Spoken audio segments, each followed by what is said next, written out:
top-rated news was PTV4 nung post-EDSA. Many of the people who made it well in other networks started here in PTV because of the challenges and the dynamism of people. And I'm very proud to state that the big names in television news journalism today started at Channel 4. Corina Sanchez, Mel Chanco, Cez Trilon, Doris Bigornia, and a lot of other big names in broadcast.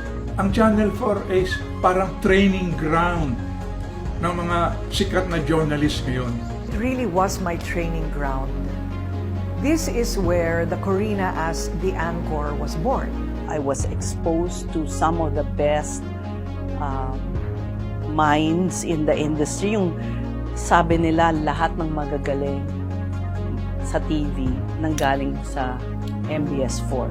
For me, it was the golden year. Yabang ko, siyempre andun ako. Ito talaga ang kung bakit naging Doris Bigornia si Doris Bigornia. It was martial law. And I feel honored and privileged na kinuha ko at that time as a very young anchor and they entrusted me with a very good show. Ang daming mga challenges nung panahon na yon, but I guess we had to rise up to the occasion and to really be at our best all the time. PTV4 ang nag-jumpstart ng aking career. I'm not gonna be here where I am had it not been for PTV4. Wala akong experience at all sa television.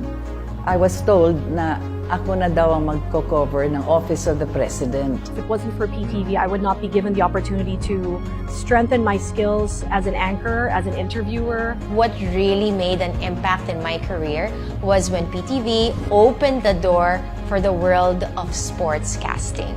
Tunghayan natin ang kanilang pagbabalik-tanaw sa unang tahanang humubog sa kanila bilang mamamahayag.